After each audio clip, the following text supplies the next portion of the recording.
Thoughts never spoken. Feelings never prices. Truth.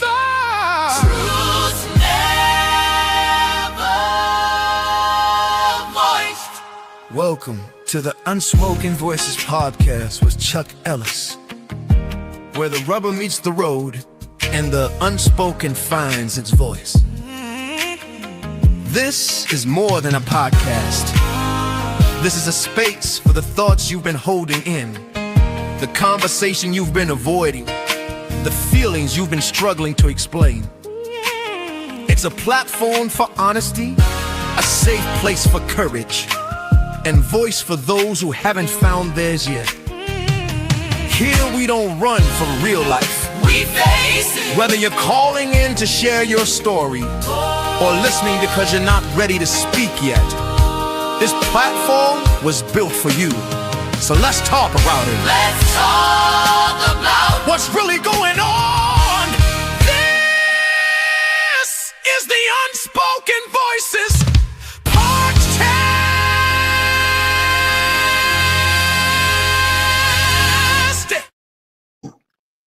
Hello, everybody. And we're back again for another day, another glorious week we done accomplished, we've been through.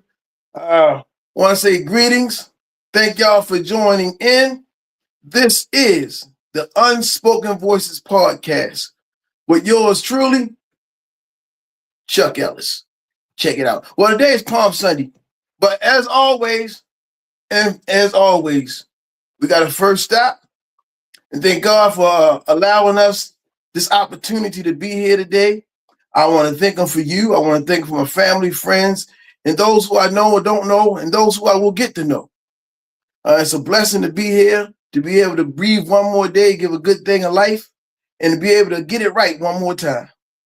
So that we pray and we thank God for everything that we give him. Amen. Okay, here we are. The unspoken. Oh, and don't let me forget my sponsors. I'm going to give a shout out to my sponsors. Okay, that was the moment of silence because I still haven't received any sponsors yet. So before I get into anything, I want to tell people that if you would like to be one of my sponsors, I'm not going to wait for my show to be monetized and things like that. I'm not waiting for that. So if y'all want to give me y'all want me to give y'all a shout out, nice little seamless plug or something like that, send me an email at info at the unspokenvoicespodcast.com. And I'm gonna check it out and we see what we can arrange. You know, and you know what? And since people's pulling my leg, I take a little couple of donations on the plugs. For sure? For sure. All right, well. Unspoken Voices Podcast. When silence is broken, truth is spoken, and healing begins. Hey, tonight we're gonna have a conversation that, like many people, they feel it, but they don't really actually talk about it. We're gonna dive into the weight that they carry. The weight they carry. I'm talking about the mental health professionals, and that's a powerful statement. Because these professionals, they carry a weight and they help us at the same time. For those who need everybody needs somebody sometime. And it could be family or grandma or anything like that, but the weight they carry. We're talking about mental health professions. And the bigger question is, who heals the healer? Now that's mental health, but you know what? That also can go towards your faith, your faith leader as well. Who heals a healer? Where do they go at to get help because they have such a weight on? So tonight, man, I'm trying to tell y'all, this is going to be a very interesting conversation. Tonight, joining me is Dr. Kim Gamble. She's a clinical psychologist, professor, she's a professor for real deal. And a leader who over 2 decades of experience helping individuals and their families navigate life challenges and mental health. See, but tonight, I want to go a little bit deeper into like the emotional weight and the reality behind the profession.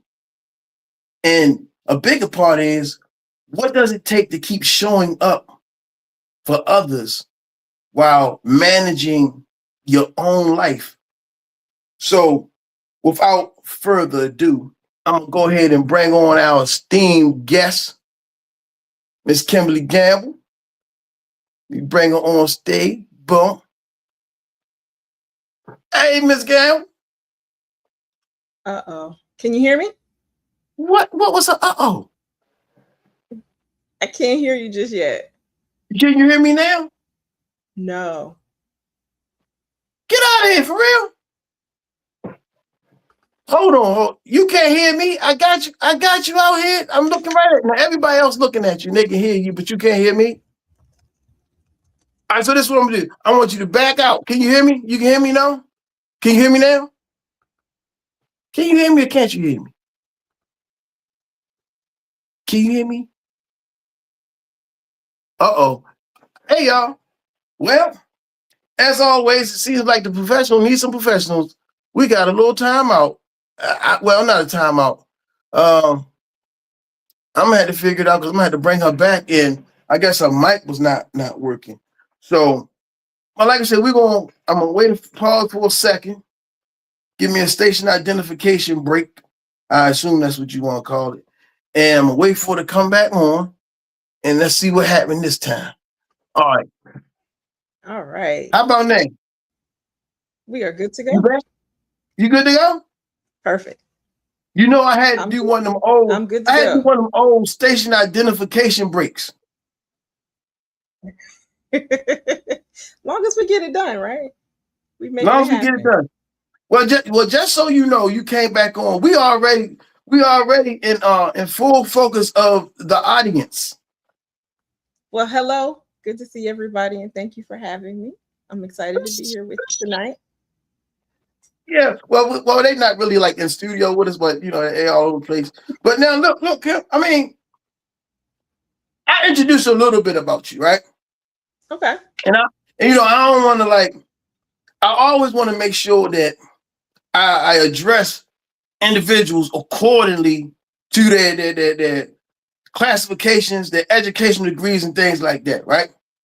So, if you could please tell the folks a little bit about your background, as far as even your profession. Like, you know, do I call you Dr. Kimberly Gamble? Do I call you Dr. Psychologist, Doctor? What do I call you?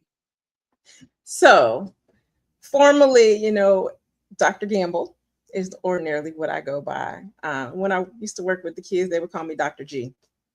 And those who know me best often refer to me as just Kim. Just straight Kim. Straight Kim. Straight Kim. All right, Kim. All right, Kim. Well, thank you for coming on. And hey, you know what?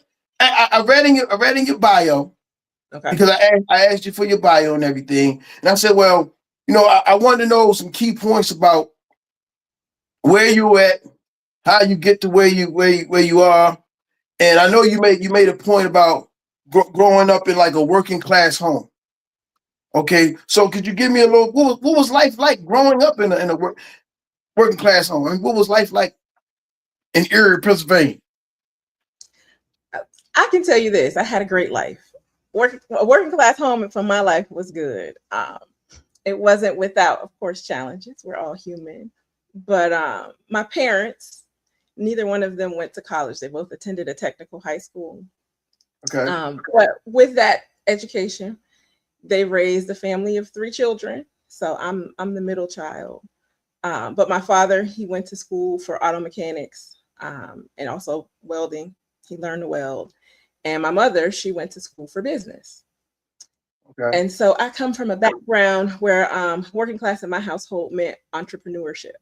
So while my father maintained, if you know that the northeast area of Pennsylvania is known for having lots of manufacturing, steel, you used to have a paper mill, just that's how people made a living back then. That's what moved a lot of people from the south to the north. So while my father worked at a shop, he also decided that he wanted to continue his main interest, which was working on cars. And so he built a garage and he would work on cars. So that was his form of entrepreneurship.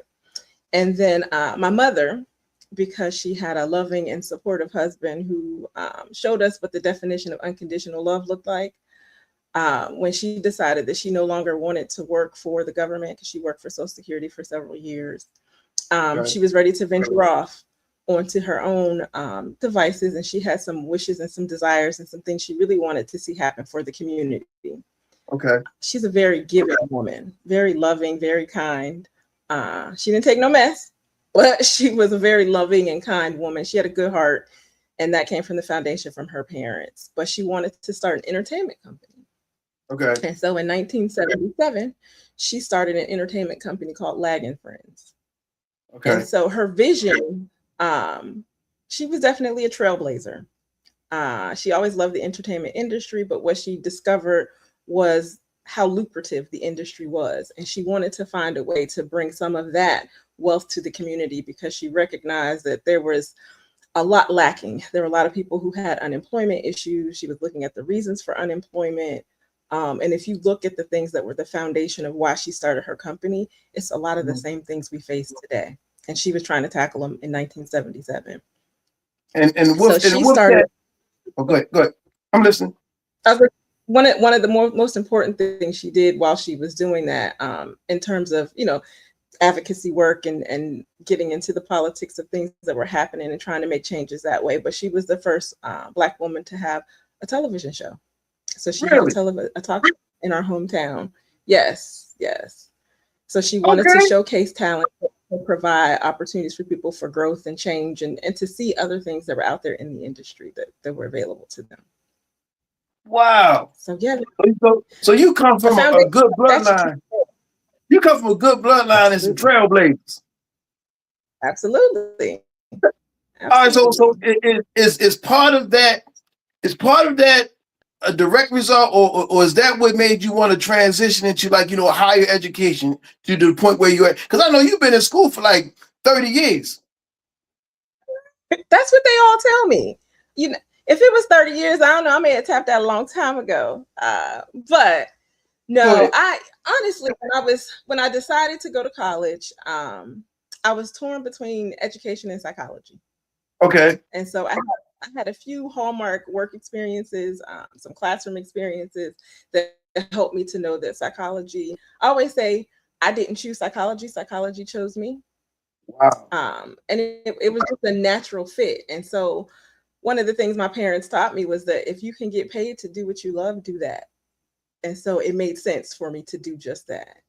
And so as I looked into the field of psychology, I recognized that I wanted to be able to have as many diverse opportunities to use the degree as possible. So that's why I ended up going to get my doctorate in clinical psychology.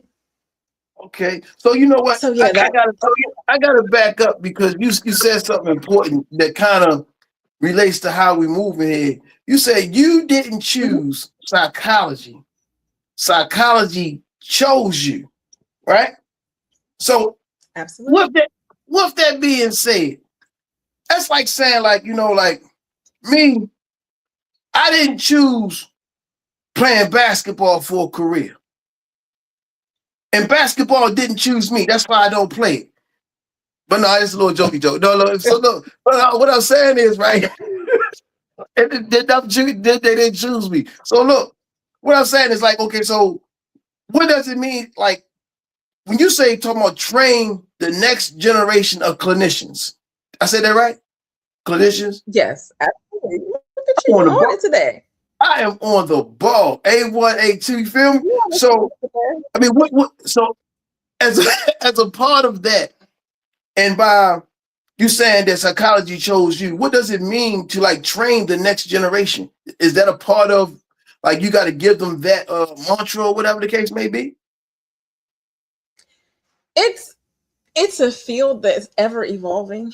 And when we're talking about working with people in the field of psychology, oftentimes we meet people when they're not at their best. Oftentimes we meet people when they're at their lowest. I mean, sometimes you get people who come in and they want to explore, what do I want to do next with my life? And things are fairly stable. But most often we get people when they're experiencing some of the most distress they've ever experienced in life. Sometimes they're not brought in willingly. We have some people who are brought in out of necessity and something they didn't choose, but something that needed to be done for them to get the help that they need. And so it's a field where you really have to have a passion for it, because it's not something that always is going to give you the reassurance and not going to give you the praise that you and the rewards that you tend to get from some other types of professions. Quickly, you close a case, you reward it right away. You score a big deal. It's like, oh, I've been working on this. We won that bid. I got that. You get rewarded right away. With psychology, sometimes I like to say we're planting seeds.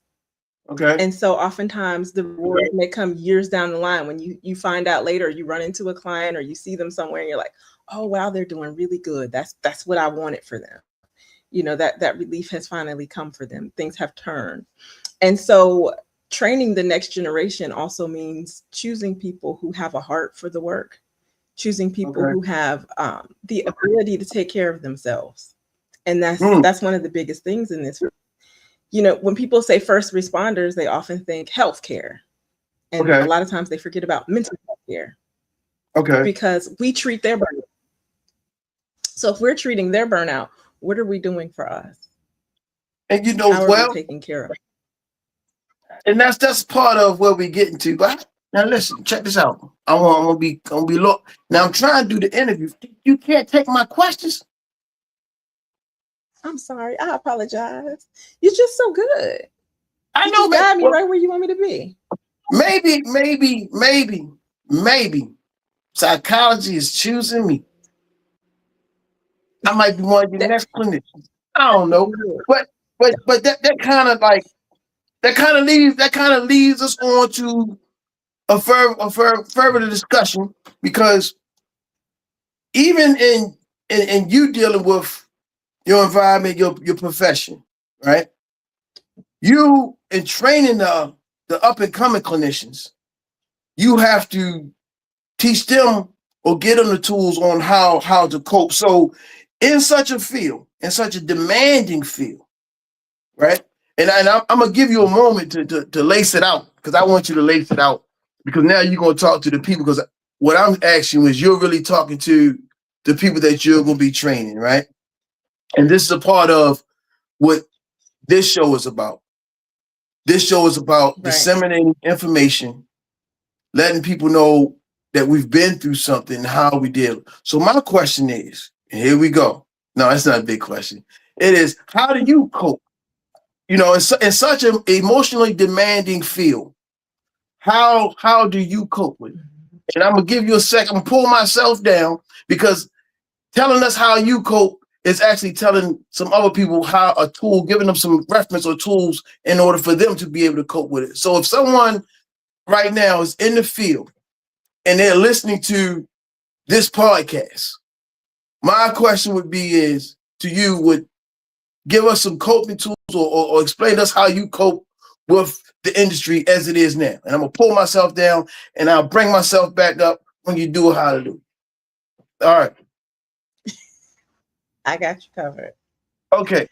So, like I said before, yes, I'm a clinical psychologist. Yes, I'm trained, but we're all humans. We're all individuals, and life happens. And so there's been a lot of life that has happened over the course of the time that I've been in the profession. And so you have to have the ability to compartmentalize some of those things sometimes, because when you're working with someone in the field of mental health, your issues cannot become your client's issues, one. And so you have to have that understanding very early on. A lot of people enter the profession for many different reasons. And sometimes I think what drives some people there is to learn more about themselves. We think that's great. One of the things we always say in the field is the best clinician has always had their own therapist. And so we always encourage people to have some of their own therapy so they know, one, what it's like to be on the other side, but two, so you can work through and resolve anything that you may need to on your own as you're going through this process. There are lots of topics and things that we have to cover. as we're going through our training that can be triggering for some people. Some people have things that are part of their personal past. Some people have situations and circumstances that have to do with close family or extended family. And as those things arise, as a clinician, you have to be able to cope with your own emotions so you can be there and present and be the stable person for the client that you're seeing. There are numerous times that I've had clients where they come in and they're presenting concerns hit home. They're things that I've experienced in my own life. You know, one of the things that you learn to do over time, and that's important, is that you're able to use those experiences that you've had in your personal life in a therapeutic and clinical way. And so it gives me, I think, a different level of empathy when I can tell people I resonate with some of what you're saying because I have some understandings of what it's like to deal with issues around suicide or substance use or incarceration or, complex grief. There are lots of these things that I've had, whether it's been through my own family, through close friends, that I've learned to deal with myself. I understand what it's like to be on that side where you are the compassionate family member or friend, and you're trying to figure out how to be there to support that person or how to respond. But then also what it means as a clinician and what it means to make sure that person is getting the help, the professional help and support they need when it's needed. And these are some of the skills that we spend time in, when we're training students to be able to navigate a lot of this. Training ground is just that, they're not going to get it exactly right, but they have us there to support them so we can show them the right way. They're out there on their own. So you guys feel safe with them in the community. But and I really appreciate that because a lot of people don't understand what it takes to be in your type of position. And I don't even understand it, but I will tell you this. True fact, right? As a black man, or even as a male, strong male, right? I don't want to go see no what they say shrink, right? But that's all. I'm gonna keep it real with you, right? I'm gonna keep it real with you. No terms, I'm trying to be offensive or nothing like that. I don't want to call you no scrimp or nothing like that. But check it out. What I'm saying is, they may say, "Oh, Charles, you need some help." And I'll be like, "Man, get out of my face. I don't need no help." Because maybe it's a pride thing. Like, man, I don't feel like I don't want to talk to nobody. Like, I'm good, but I'm really not good. And I didn't learn that. Well, I knew I had a problem, but I had a lot of problems. I had an attitudinal problem and everything, right? But I would never go and say, "Well, I don't want to talk to nobody because I ain't crazy." That's a first person to say, "Well, I'm not going to talk to nobody because I ain't crazy," right? So, hold on. Don't let me get sidetracked because we won't get to. So what do I say to that? Yeah, what you say to that? Because I'm gonna tell you like this. All right, Dr. Gamble. But I have a response for that. But I'm gonna tell you. What? This is how we gonna roll. This is how it is. Hey, Charles. Yeah, man. Yeah. You need to go see the doctor. All right, bro. I'm gonna go. So I'm coming in your office. Whoop, whoop, whoop, bam. What's up, doc? Man, I ain't crazy. What you want? All right, now tell me what I'm gonna do. That's my role play. The first thing I start to explain to people, this is what I say. So, well, what brought you in here? You don't have to be crazy to come in and see me. Somebody told me something was wrong with me, so I came. That's not uncommon. What's your answer, though? What kind of feedback did they give you when they said wrong? We role playing. And that's what I was asking. I need to know what they said was wrong with you first. They say you crazy, man. They say you crazy, man. You got attitude problem. Like, you always snapping and zapping. And I get a lot of people. And I get a lot of people who get told that and then they don't ever want to come here because it gives us a bad rap. It gives us a stigma. Nobody want to be told or have other people thinking that they're crazy, so then they avoid me. But let me ask you this. Mm-hmm. If You went to the doctor and they said, yo, it's something wrong with your heart. Like it's beating a little out of sync, and I'm a little concerned about the stress test we gave you, and I need you to go see the cardiologist. Would you go? It all depends on how my heart feels. Okay. And no. Well, it's feeling bad. That's why you was in the doctor. And you got a point there. So you know what? But that's the analogy that I often give people. So I probably would go. You probably would go, right? Or just to check it out. You notice your vision blurry. You know your glasses don't seem to be working the same, and you can't quite figure out what's right. You probably would go see the optometrist, right? True that. So if your thinking might be a little off, people calling you crazy, so maybe some of the choices they're questioning. If your behaviors might lead to you coming into conflict with some people, that's the thing that we do as psychologists. So if we handle that, and that has to do with part of your makeup, it all starts up here in the brain. The thing above the eyes, you have the psychologist and the psychiatrist. So it's part of your body, just like anything else. So if we're working with something that has to do with our brain and how we function and interacting, then we go to the specialist for that, and that's who we are. Okay. And saying that about taking care of the rest of you. So why do we stop there? Yeah, and saying that, there's another point, a good point that you brought across, because a lot of people don't know. What is the distinguishable, because I'm from Baltimore, what is the distinguishable difference between psychiatrists and psychologists? You hear me? Great question. Oh, okay. So a psychologist goes to graduate school.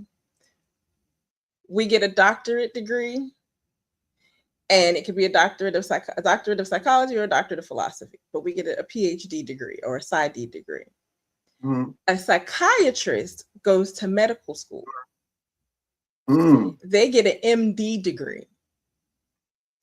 And their focus when they see you, and I think oftentimes that's why people get frustrated a lot when they see the psychiatrist. They're expecting to get more interpersonal interaction thinking they're going to get like a talk therapy session. Their primary focus is on medication and how that's affecting your body. And so they're talking to you about symptoms. Is this alleviating the symptoms you came in for? And is it causing any other physical symptoms that's more problematic? And then they want to make adjustments to your medication till they find something that fits. Whereas when you come to see us as the psychologist or a master's level therapist, we're going to do the talk therapy piece. So they're often going to refer you to us, or we're going to refer you to them, depending on who. And I had to ask that question because a lot of people really, we go, but really don't know. And we never really asked the question as a difference of the two. But now, okay, so as we defining things and we get to a certain point, to get back on it, I'm a writer. I write books. I did that as pretty much therapy for myself. But in your experience, I guess I'm gonna get it in two parts, kind of, sort of, right? My one question would be is, have you personally ever experienced a burnout? And you can answer it in, I guess, a whole demonstration, because people in your field do get burnt out. Have you ever experienced a burnout? And the bigger part about it is who heals the healer when they're struggling in silence? Because, and I say it again, who heals the healer when they're struggling in silence? Because what I've come to, and I'll tell myself personally, and then, I want you to chime in, but personally, when I feel like I'm burnt out, I may withdraw from everybody. And I don't necessarily, or I have necessarily went and found the help, because I'm not in that profession. my lifestyle and my profession was way different. I ain't gonna say I was on the streets, and I really wasn't thinking about that kind of stuff. I'm a whole different kind of nature of a beast when I'm doing that. But I wasn't out there helping nobody, so to speak. I was out there doing me. But now you are helping people. So, and it's tough because I know you worked in the prison system. You work with kids. So you come across a lot of tense, emotional, stressful situations. So again, I will say, and I'll say this, have you ever been experienced a burnout? And more so is, who heals the healer when you're struggling in silence?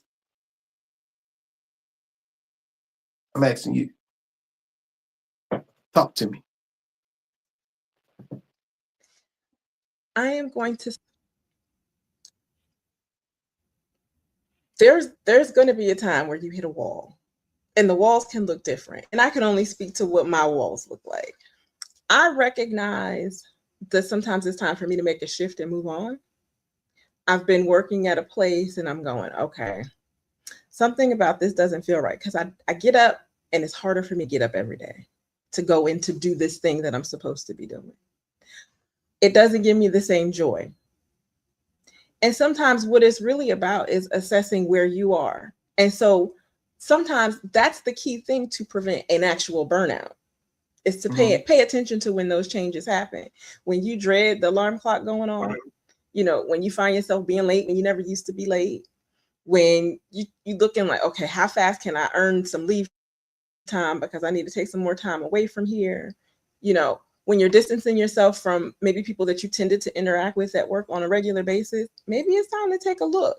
Take a look at what you're doing, and do you need a change in your profession, in your career, in your workplace, and maybe just the job that you're doing? Maybe a slight change will help improve whatever that situation or circumstance is.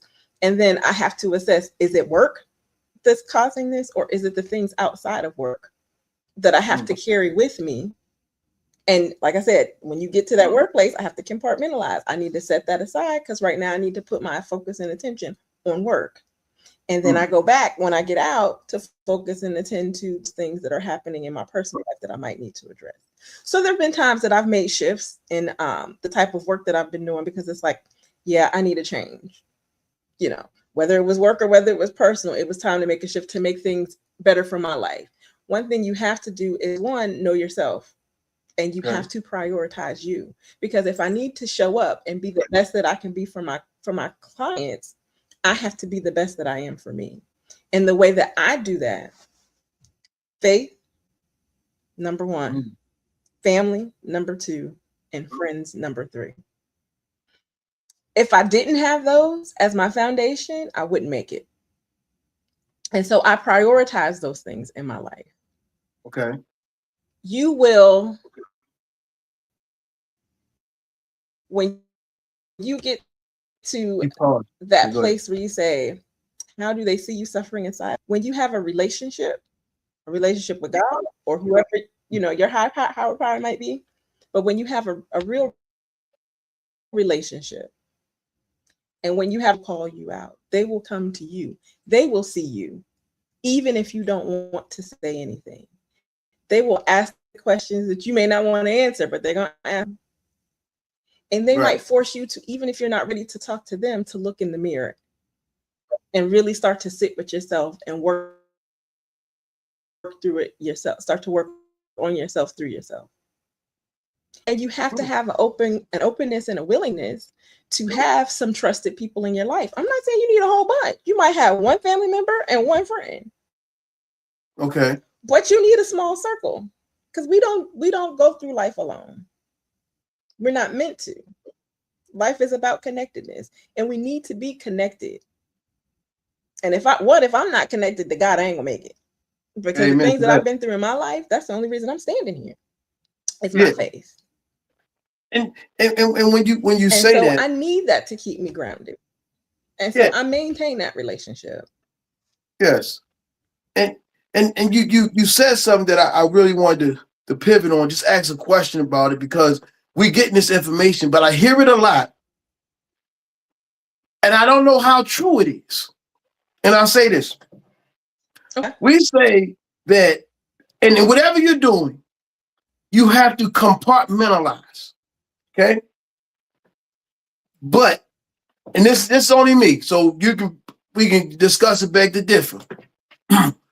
When I'm in an industry, lifestyle, or whatever, and I don't want to take it from one place to the next. I don't want to take home to work, work to home. I don't want anything in my life to affect what I'm getting ready to do or getting into.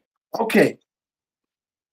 But they are driving points that the ladder is doing to push me in one direction or the other. So is there actually a thing such as compartmentalizing, or is it the incorporation of life events to be able to enhance your next level or your thought process in something else, if that makes sense to you?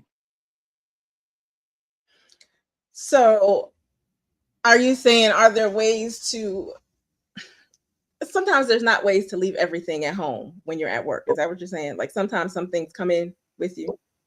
Well, not even just that. It's like in everything. Because right. I mean, wherever you are in life, you can't take it off for real. It's not like it's gone. It doesn't disappear. You can't put on blinders and pretend that it's not happening. What I mean by compartmentalize is there have been days at work where I might need to go outside. I might need to go outside and have my lunch away from this, because I need to take a breath. I need to take a step away because it could be a lot of heavy things on it. I might need to sit in my car, read my Bible, write some poetry, cry a little bit, call a friend, whatever the case may be, take my break and come back in because I've cleared up enough mental space to come back in this space and focus on what I need to focus on for work. And so what happens a lot of times when people are unable to set some things aside in the moment is you'll start to see maybe that thing that angered you at work. You didn't spend maybe 5 minutes in the car in the driveway before you come in to kind of shake some of that off, process what happened, listen to your music, whatever you need to do for those moments to say, but I can't bring in what happened in that situation. My boss was trying to chew me out, or my employees wasn't showing up, or I was disrespected, and bring that into that space in the house when they weren't the people who did that to me. So if I bring that attitude in here, and I'm giving them maybe what I couldn't give, the attitude that I really wanted to give, but I couldn't show when I was at work, and I bring it in and I give it to my family. Now I'm creating these disruptions in my relationships. They don't know where it's coming from because I'm not talking about it. I don't want to talk about it. I'm just acting it out, really. Versus maybe coming in and saying, hey, I'm home. Yeah, you know what? It was a little rough. It was a little heavy today. Give me a minute. Take my minute. And then maybe pull my partner aside and be like, look, let me just tell you a little bit about what happened today. So I'm trying to get in the right headspace. Because when we give that person a heads up, yeah, now I've brought some work home with me, right? And I'm laying it on my partner, but I'm doing it in a way that they can kind of tolerate and accept it, have some compassion and understanding. And be like, I didn't even give you a chance to tell me about what your day was like. Your day might have been crazy too, but I just wanted to give you that heads up because I'm trying to shake this off because I don't want to put this on y'all. See, and so that's what the compartmentalizing looks like, is that we contain we contain that situation for the area that we're in. Mm-hmm. See, and when you say that, man, you kind of took me off into a whole nother realm. It's really about me. Yeah, it's like you took me into another realm of what we doing, right? Because hey, I got. Well, matter of fact, let me pause for 1 second because I want to give you a break. Maybe you want to drink some water. So you need some water? I'm good, thank you. I got it covered. Oh, okay, I was just checking to see if you was parched or something because we doing a lot of talking, and I give 1 second out. I gotta give a shout out to everybody that's in the chat. My moderator, Shake Rock, man, that guy there, I got to tell you, Miss Dr. Gamble, I got to tell you about him later on. Right, it's my guy. But everybody that's in the chat that's helping out, everybody that came on the view, I still want to suggest that y'all like, comment, share, subscribe. Definitely share this because the information that we're going over right now in this conversation is very vital to a lot of individuals. And it's helping me now. It's really helping me now because I'm gonna grade dive into one aspect of it that we talked about. Oh, man, I didn't want to get sidetracked, but I have to ask the questions. You know, I have to because doing this is therapeutic for me as well. And when we got a lot of men. We got a lot of men on the chat. We got a lot of strong men on the chat, right? So when we talk about, you said go home and talk to your partner and, you know, lay it out and say, hey, I've been going through this and this and that. But I have to say this, as a man, with my kind of pride or whatever, a lot of times we as men, we don't want to feel vulnerable. Or we use the notion that I can handle the burden on here because I don't want to put my burden on my significant other. So I still deal with it in silence and I'll hold it for a long period of time. And it may come out negatively every now and then. And your partner may feel like, oh, you snapping at me, you doing this and that. But you really don't want to tell them, hey, I got something going on in my head. And I want to deal with it. But at the same token, I don't want to put it on you because I need to deal with it. You know, if that makes sense. And I can talk to I talk, you know, I'm talking about me personally. See, I can tell my own personal situation, you know, because I've been through and I go through a lot. Right. I have moments of depression when I think about my life and what I've been through. And in those moments, you know, my wife might say, well, Charles, what's wrong with you? And it would be okay to just say, hey, you know, well, this is wrong with me, this and that. But in a sense, that vulnerability seems to take away some of your strength. That's what the manly thing is like. That vulnerability takes away the strength. Because if a man shares it, that's one thing. But if a woman or your significant other is sharing something to you and you are the pillar, then you're supposed to be able to bear it. But and sometimes you just can't bear it all. And you're right, sometimes I can't bear it all. And it gets overwhelming. But what you gonna do? That's life. Well, that's what I say, that's life. But you would say, well, come talk to somebody. Always, you know, I gotta stay employed. But no. But the point you raised is Hold on, Kim. One second. Real. I mean, we have as a society. Oh no, you hold on. I called the timeout. But you was breaking up. You got froze for a minute. So all right, go ahead, run that back one time. Run that back for me. So as society, we really raise men to shoulder things, right? They carry burdens, you know, they're the silent, strong ones. They don't get to show emotions. And so we fail them when we do that. When we talk about things from generations past that we should learn to improve upon, that's one of them. It's communication. Because at the end of the day, we're all human, right? I mean, women carry you, so we're strong. We got this. You know, we carry babies, we deliver them, sometimes more than one at a time. So I think, you know, we've been raised to be the fragile, nurturing ones. When the nurturing has to come from everybody. You got to nurture yourself. You need to nurture your partner. You need to nurture your children. You have to nurture all of your relationships. And part of that is communication. So when we have failures in communication, it creates unnecessary to get into all of the details of what happened. Let somebody know where your head is. Okay. That you may not available. You don't have in this moment, in this very moment, I don't have from. I need a minute. Right. If you get me right now, you're not about to get the best version of me.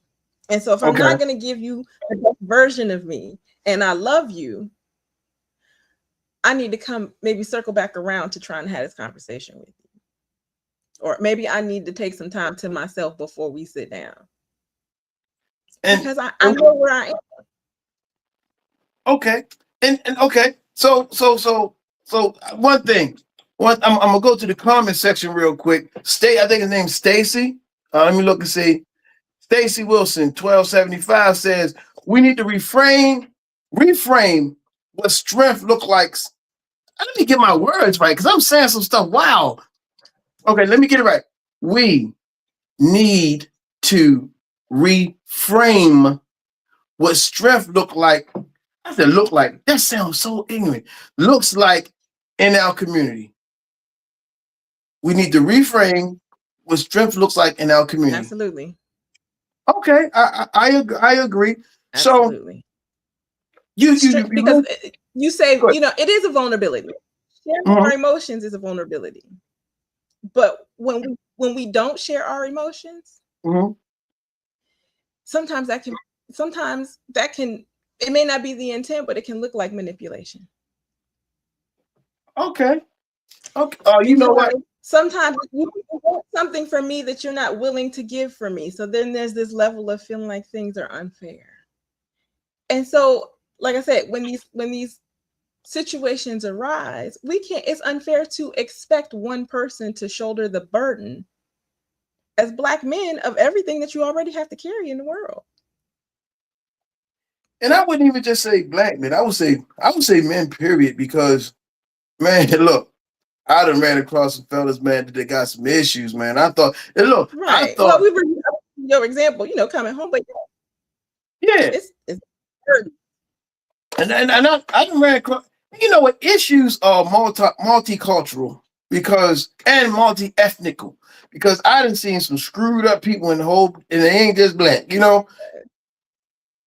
True enough, and we going through some of that now. I ain't gonna say too much, but so now I got two things. Well, man, I want to get us back on track because you worked in the system. One of the I didn't answer the second part of your question. Okay, go shoot. Yeah. I experienced it. Hold on, time out. And so I can tell you that you lost one.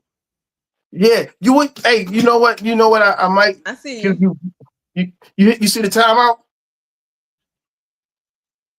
That was a station identification break. I didn't mean to pause you, but you keep breaking up, and I want to make sure the audience hears you clearly when you're speaking because it's breaking up. But go ahead. But let's try it again, and go ahead with the second part of the answer to the question.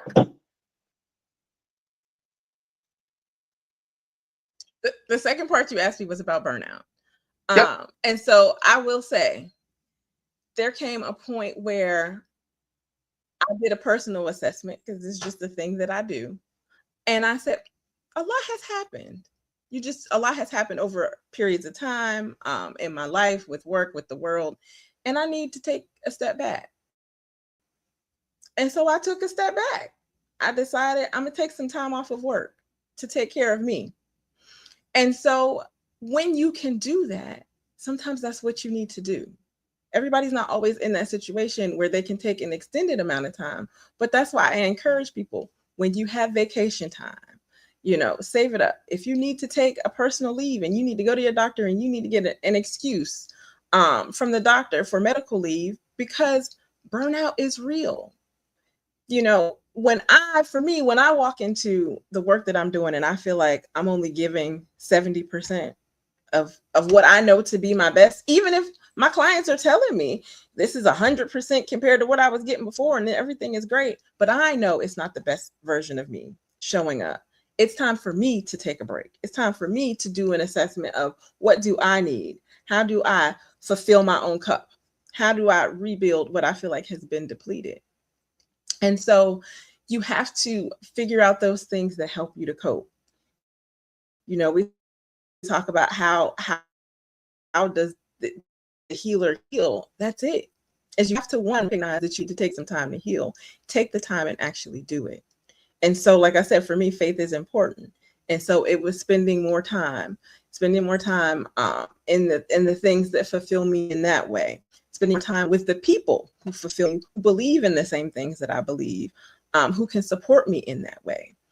It was just getting away, not having to wake up to an alarm clock for a little while, being able to carry my day out in my own way, on my own time, not having to answer to something or someone, whether that be for a week, for a month, for 2 weeks. Take it and make the best use of it.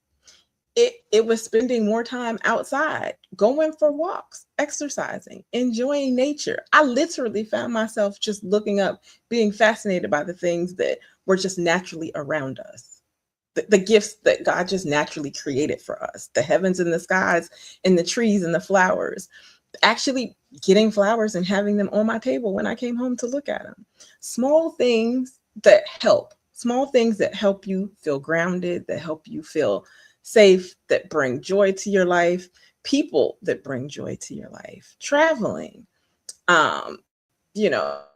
if it's swimming, biking, hiking, whatever makes you happy in that way, that increases those endorphins that you have and make you feel good. Do some of those things. Lots of laughter and dancing, catching up. I was very intentional about the time that I spent with the people that I love and care about, that I felt like I had become disconnected from because of the demands of work and just the day-to-day life of adulting. And so sometimes we have to be intentional about addressing those things, because that is a means of coping. Wow, man, I'm speechless. The kind of sort, but no, I ain't speechless. I always got something to say. But no, I can appreciate that, and it's the simple things. You're right. If you go outside and you appreciate what's outside, it's the simple things that you can go in order to just refresh, and let's take a break. But you kind of like threw me off when you said the endorphins. I thought you was talking about going swimming or something. I mean, there's different things. Sometimes I like the bungee jump. I mean, let's go try something crazy, right? No. Get the way up. No, I'm not doing that. But no, you have to do things that create a happy place. No. Yeah. I don't even like roller coasters. You talking about bungee jump? We ain't doing that. But that's a whole nother story. No. That's a whole nother story. So before we get out of here, it's one thing that is one statement, because we said a lot and we didn't even cover everything. Like it's a lot in that brain up there. It's a lot in the endorphins. It's a lot in the endorphins. It's a lot that I'm passionate about. Oh, I see. So look, in a mix though, because you just talked about burnout, right? What does what does being strong for others mean? I mean, does being strong for others mean that you're not struggling too? Because a lot of people, because a lot of people but they you lean have to on recognize that. Go ahead. Oh, you did it out again. Oh, I was gonna say it froze up for a second, but yeah, You froze up. I was gonna say being. No, you did, but I got the gist of what you were saying. Okay, go ahead. I was gonna say being strong for others doesn't mean that you aren't suffering, and so we aren't meant to suffer. And so sometimes we have to do that thing that's uncomfortable, and we have to let those around us know that we are in need. I think one of the hardest things for us to do, because we are our own worst critic, You know, Okay. you can beat yourself up better than anybody else can. We do it all the time. Okay. But what we also have to be able to do is take that leap of vulnerability and make that request and say that we need somebody or that we need something. Even if we don't know what it is, and sometimes we can't always put that into words, but being able to say, I don't know what's going on. I just know that I don't feel like myself, and I don't know what I need. But can you just sit with me for a minute? I just want to sit. Let's just hang out. I just don't want to be by myself right now. Sometimes that's enough for somebody else to reach out to you.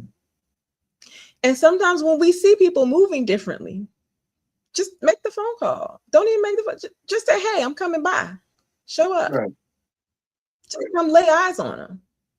Laying eyes on somebody means a lot. And sometimes that's what opens the window.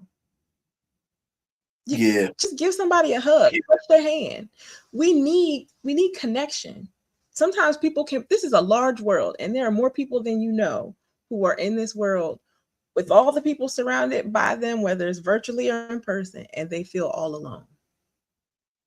And that's a very isolating feeling to be in. You could be in a room full of 100 people and feel by yourself. You know, I can relate to that, because even as I go through what I go through, and a lot of people, a lot of my good friends around me have passed, right?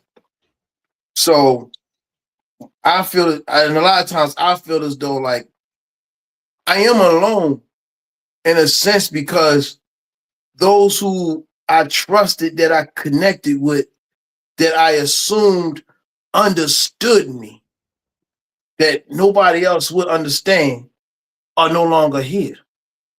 Right? So, you know, I lean on faith, and I get to this because one of my greatest friends passed recently, right? His name is Mustafa, Cedric McCloud. He passed. And this was my guy. Like, dude, I miss him. You know, like I'm a man, but you never say you miss a man. Like, I miss this guy because we had an understanding of each other outside of everybody else's understanding.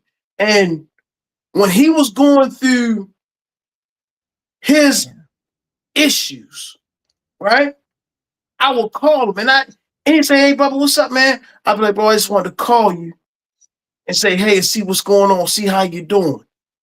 And we talked to each other, but when we talked, he would be able to express to me, just me, what he going through, and we shared this commonality, this common bond, right?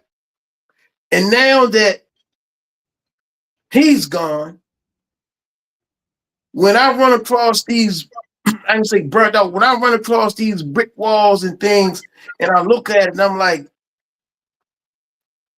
dang, yo, I got brothers, I got family, I got everybody else. I even got good friends. But it's just certain people in your life that have that to give you something that is irreplaceable. And sometimes you feel alone in the midst of a sea of everything else. You just feel alone. And I get it. Yeah. So that part about it goes to, even in your profession, as you may even deal with being alone at times, right? In your own personal life, you say, well, you know what? I may feel alone at times. So I will look at it as you can't pour into others when you're running on empty. And it seems like a lot of times, for myself, my tank is always like at a quarter, but I'm always trying to push to full. And a lot of people say, well, Charles, is damaging to you. And I understand it's a lot that's damaging. it's not easy to overcome. So I can relate to you on that instance, if that makes sense. Yeah. I think we as individuals, one, we have to do a better job of creating healthy boundaries. Mm-hmm. And recognizing, acknowledging, and accepting that no is an answer. And it's okay. It's okay to say no to some things, even though it's things that you may really want to do.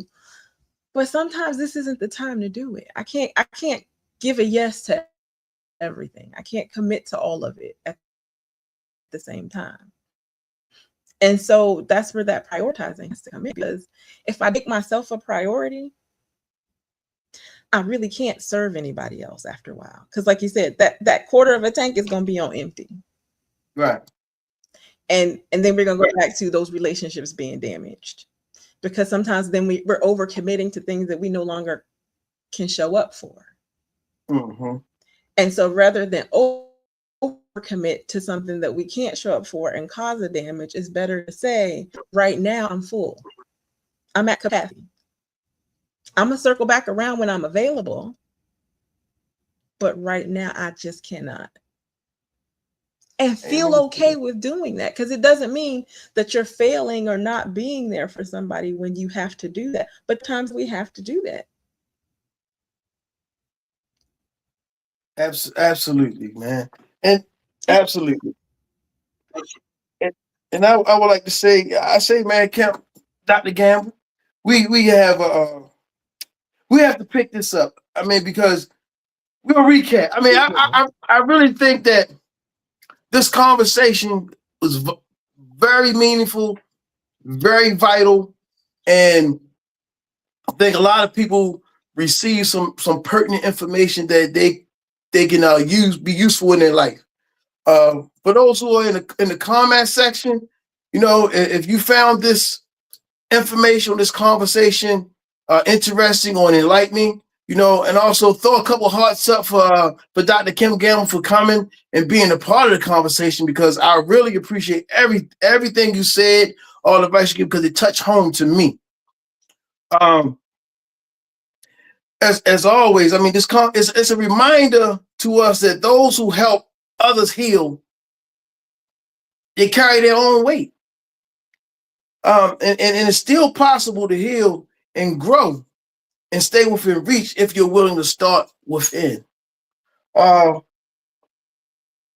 would say that I would ask you this, because I'm gonna let you kind of give your statement to people. If you would say something, if you were to say to someone that's out there in your field that is currently struggling or suffering in silence, what would be a good message to recap on this conversation that you would give them? And I'm gonna give you a minute to deliver your message, and I'll come back in.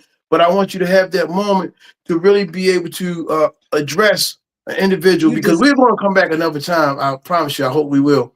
But again, what would you say to someone in your field that is silently struggling right now?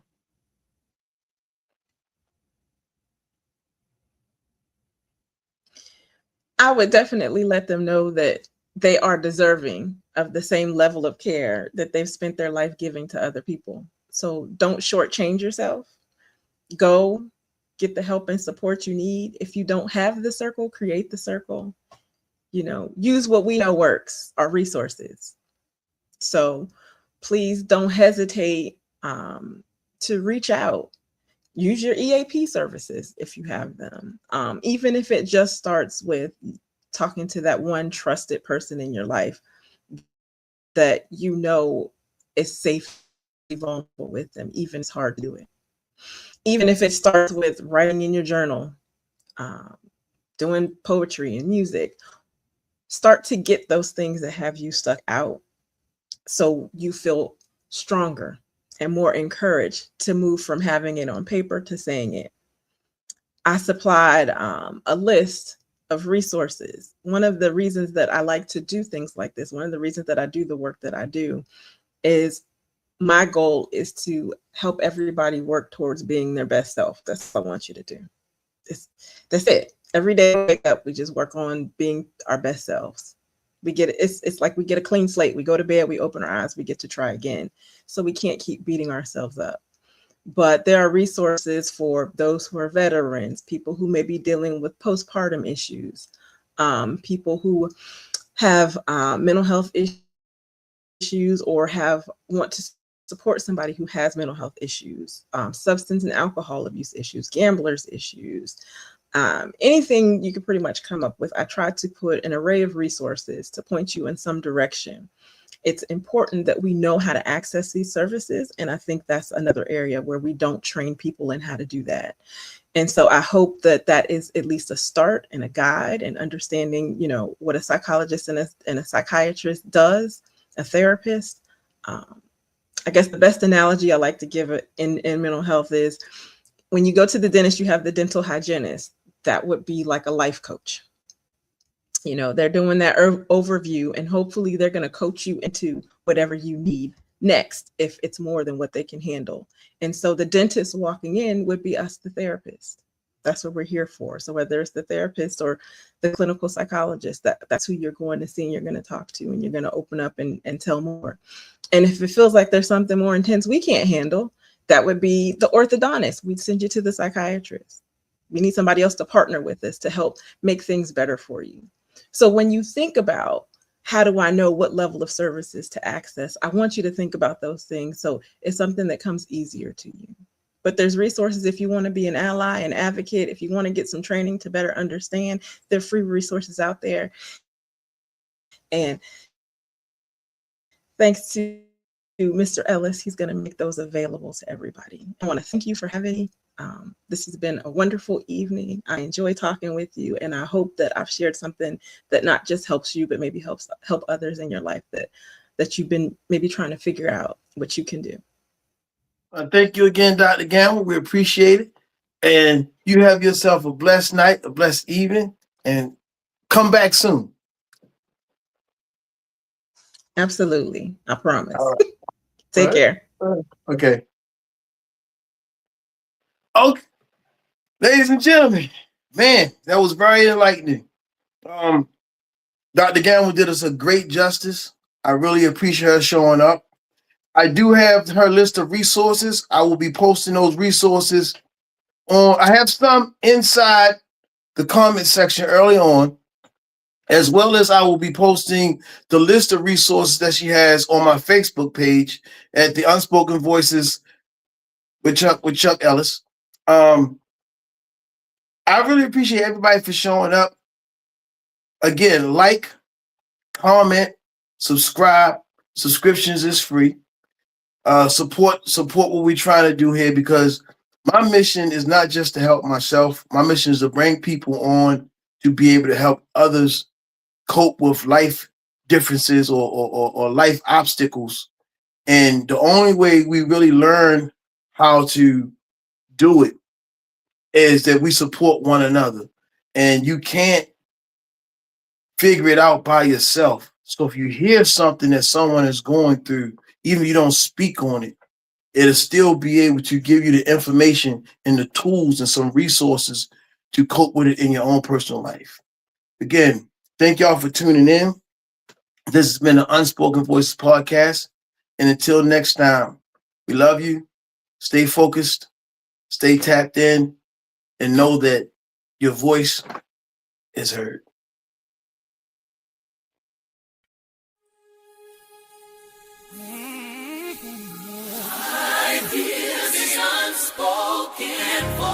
This has been the Unspoken Voices Podcast with Chuck Ellis, where silence is broken, truth is spoken, and healing begins. So remember, your voice matters, your pain has purpose, and your story deserves to be heard. So until next time, Stay connected, stay encouraged. and know that your voice is never alone.